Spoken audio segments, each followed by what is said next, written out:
untuk slot yang pertama ini, terdapat 5 key points yang akan saya jelaskan, dimulai dengan latar belakang STEM, diikuti oleh implementasi STEM di sekolah, seterusnya manfaat dan tujuan PDP STEM dilaksanakan, keempat pendekatan STEM, dan yang kelima ialah kesimpulan untuk slot 1. Pendekatan STEM yang saya maksudkan ini adalah sama seperti yang Dr. Asran telah jelaskan, cuma untuk slot saya kali ini kita akan mula deep dive ya, pendekatan-pendekatan STEM yang telah terpilih sebagai alternatif dalam pendidikan STEM. Okey, seterusnya key point kita yang pertama pada pagi ini ialah latar belakang pendidikan STEM. Okey, kita sedia maklum bahawa PPPM 2013-2025 ya telah meletakkan pendidikan STEM sebagai satu agenda yang penting dalam transformasi pendidikan bagi menyediakan generasi muda untuk menghadapi cabaran abad ke-21. Jadi pendidikan STEM dalam PPPM ini dilaksanakan dalam 3 fasa. Pendidikan STEM yang diperkenalkan oleh PPPM ini dia terbagi kepada 3 fasa, adalah selari dengan 3 fasa di dalam PPPM 2013-2025 itu sendiri. Okey, kita tengok untuk gelombang 1 yang bermula 2013 hingga 2025 ya. Pengukuhan kualiti pendidikan STEM dimulakan melalui peneguhan kurikulum, pengujian dan latihan guru dan menggunakan model pembelajaran berbagai mod. Okey, ini gelombang 1 bagaimana pendidikan STEM dimasukkan ke dalam gelombang 1 PPPM 2013-2025. Okey, seterusnya kita move kepada gelombang yang kedua yang bermula dari 2016 hingga 2020. Kempen dan kerjasama dengan badan-badan berkaitan dilaksanakan untuk menarik minat dan kesedaran masyarakat dalam STEM. Jadi kita nampak ya pola pendidikan STEM dalam gelombang 2 ini telah mula menekankan kepada pengamalan dan pembudayaan STEM dengan melaksanakan kempen dan membuat kerjasama kolaboratif dengan badan-badan berkaitan, sama ada kita membuat jaringan kepakaran dari segi pengetahuan dan juga konten, ataupun kita membuat jaringan kepakaran dari segi bajet dan sebagainya. Jadi kita nampak di SK Bandar Tawau sebenarnya mereka telah berada di gelombang 2 di mana kempen dan kerjasama dengan badan-badan tertentu, kempen-kempen dilaksanakan untuk mengukuhkan lagi pendidikan STEM di sekolah itu telah mula dilaksanakan dan dirasai oleh warga sekolah di SK Bandar Tawau. Jadi tahniah diucapkan. Semoga inisiatif-inisiatif itu kita boleh jadikan sebagai satu panduan kepada kita semua untuk melaksanakan ya pengukuhan pendidikan STEM di lokasi masing-masing.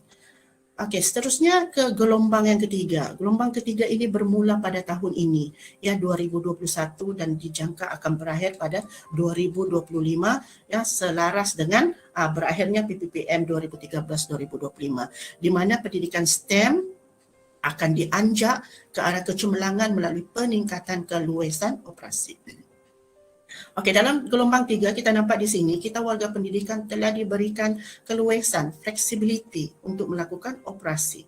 Okey, bagaimana kita mengamalkan dan membudayakan pendidikan STEM di lokasi masing-masing itu untuk meningkatkan kecemerlangan setiap lapisan di sekolah itu bermula daripada SLT, MLT, ya, GMP, AKP, seterusnya kepada murid. Ya, mengikut flexibility perancangan dan pelaksanaan lokaliti masing-masing.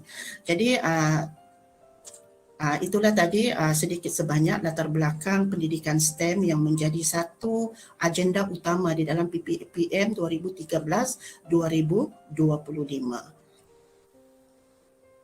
Okey, seterusnya saya juga ingin berkongsi ya satu perkara berkaitan dengan reka bentuk kurikulum. Jadi oleh kerana sasaran pada hari ini terdiri daripada penyelaras pengurusan tertinggi SLT, MLT, sekolah rendah, ya penyelaras STEM daerah sekolah rendah, ketua panitia sains, matematik, RBT sekolah rendah dan guru-guru mata pelajaran sekolah rendah. Jadi kita cuba untuk merungkai ya kurikulum sekolah rendah. Reka bentuk kurikulum yang disemak semula masih berasaskan kesepaduan yang melalui 6 tunjang bagi melahirkan insan yang seimbang dari segi jasmani, emosi, rohani dan intelek yang berfikiran kreatif, kritis dan inovatif seperti yang ditunjukkan pada raja slide di hadapan tuan-tuan dan puan-puan ini. 6 tunjang ini dizahirkan untuk mewakili bidang ilmu, kemahiran dan nilai yang menjadi asas kepada pembangunan modal insan. Dan apabila kita melihat KSSR Semakan 2017 dalam Raja Kerangka Kurikulum Mata Pelajaran yang telah dibina oleh BPK 2017 Kementerian Pendidikan Malaysia ini, terdapat 6 tunjang utama untuk melahirkan insan yang jeri, seimbang, jeri melalui pemikiran kritis, kreatif dan inovatif. Dan kita lihat salah satu tunjang utama itu ialah sains dan teknologi, yang dibulatkan dengan bulatan merah itu. Di mana di dalam tunjang sains dan teknologi memberi penekanan kepada beberapa penguasaan. Kita perlu menguasai pertama pengetahuan sains, kemahiran dan sikap saintifik yang kita boleh akomodasi ke dalam mata pelajaran sains. Kedua, pengetahuan, kemahiran dan nilai dalam matematik yang kita boleh akomodasi dalam mata pelajaran matematik, dan pengetahuan dan kemahiran berasaskan teknologi yang kita boleh akomodasi ke dalam mata pelajaran reka bentuk teknologi di sekolah rendah. Jadi itu adalah dua latar belakang pendidikan sains yang saya cuba ketengahkan untuk kita sama-sama hadam bahawa betapa pentingnya pendidikan STEM itu dirancang, direncana, dirangka di peringkat sekolah agar ianya boleh dilaksana oleh peringkat pertengahan dan juga pelaksana dengan lebih jayanya. Okey, seterusnya saya cuba untuk mengupas tajuk sharing yang diberikan kepada saya dimulai dengan apa itu pendidikan STEM. Jadi sekiranya kita melihat kepada mana-mana bahan bacaan, artikel, sama ada secara hard copy, online dan sebagainya, ada banyak definisi pendidikan STEM yang diberikan. Jadi saya cuba petik satu pendidikan definisi ini, di mana pendidikan STEM adalah sebuah pendekatan pembelajaran yang melibatkan murid secara total. Secara total menyeluruh dalam mengeksplorasi, meneroka dan memahami isi pelajaran bermakna dari pelajaran yang sedang dilaksanakan. Okey, dalam hal ini guru berperanan sebagai facilitator. Jadi sikap guru sebagai facilitator itu of course dia mestilah seorang guru yang mempunyai pemikiran yang kreatif dan pemikiran yang inovatif, dan murid bereksplorasi dengan berkolaboratif dalam menyelesaikan tugas belajarnya. Jadi kita sudah nampak pendidikan STEM dia merupakan satu pendidikan yang explore, meneroka, murid meneroka isi pelajaran secara sendiri, difasilitasi oleh guru mata pelajaran dengan kolaboratif ataupun kerjasama secara berpasukan dengan rakan-rakan mereka. Okey, kita masuk ke yang kedua, iaitu pemikiran kreatif. Apa yang dimaksudkan dengan pemikiran kreatif? Okey, pemikiran kreatif merupakan keupayaan seseorang untuk melihat sesuatu daripada pelbagai sudut atau perspektif yang lebih luas, yang tidak terkongkong daripada kebiasaan untuk menerbitkan idea-idea baru. Jadi pemikiran kreatif ni ialah keupayaan kita untuk memikirkan idea-idea baru yang di luar kebiasaan, di luar zon selesa kita. Okey, seterusnya apa yang dimaksudkan dengan inovatif? Okey, inovatif dia merupakan satu kaedah mencari jalan untuk menghasilkan produk atau perkhidmatan yang lebih baik, sama ada melalui pengubahsuaian ataupun penambahbaikan. Jadi itu adalah 3 frasa penting di dalam sharing saya pada pagi ini, iaitu pendidikan STEM, pemikiran kreatif dan juga pemikiran inovatif.